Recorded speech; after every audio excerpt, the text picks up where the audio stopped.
నెయ్యి పాల packet 1/2 litre అదే 30-32 రూపాయలే కదా, ఎక్కడైనా అదే ఉంది కదా.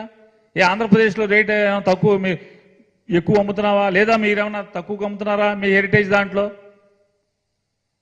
కొన్ని తేడాలు ఉన్నాయా? బెంగళూరుకి, హైదరాబాద్కి, విజయవాడలో మీ షాపుల్లో మీ హెరిటేజ్ పాల ప్యాకెట్లు ఏమైనా తక్కువ రేట్లకు అమ్ముతున్నారా?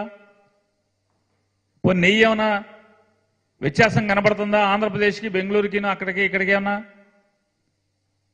అంటే మరి వ్యత్యాసం ఉంటే మీ దుకాణాల్లోనే ఉండాలి కదా, తేడాలు లేవు కదా. అంటే పచ్చి మోసపు మాటలు, దగా మాటలు.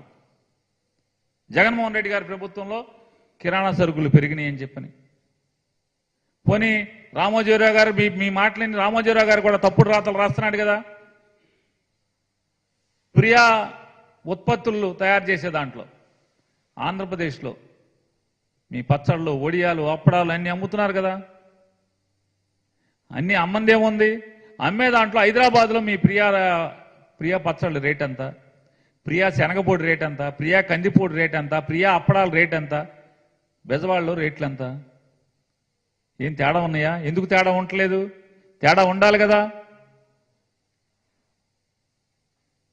ఇటువంటి అబద్ధపు మాటలు, విషపు మాటలు, విషం చెమ్మటం, బురద చెమ్మటం పనిగా పెట్టుకుని ఇవాళ లేని దాన్ని సృష్టించటం, ప్రచారం చేసి ఈనాడు, జ్యోతి, TV5, ఈటీవీ, ABN టీవీ, మహా టీవీ ఇట్లాంటి టీవీలు, పేపర్ల ద్వారా జగన్మోహన్ రెడ్డి గారి మీద అసత్యాల్ని, విషాన్ని అక్షర రూపంలో, వార్తల రూపంలో చిమ్మి ఈ రకమైనటువంటి తప్పుడు మాటలు మాట్లాడుతున్నది వాళ్ళు చంద్రబాబు నాయుడు గారు ఒకసారి ఆత్మ పరిశీలన చేసుకోమని చెప్పి మాట్లాడుతున్నాను.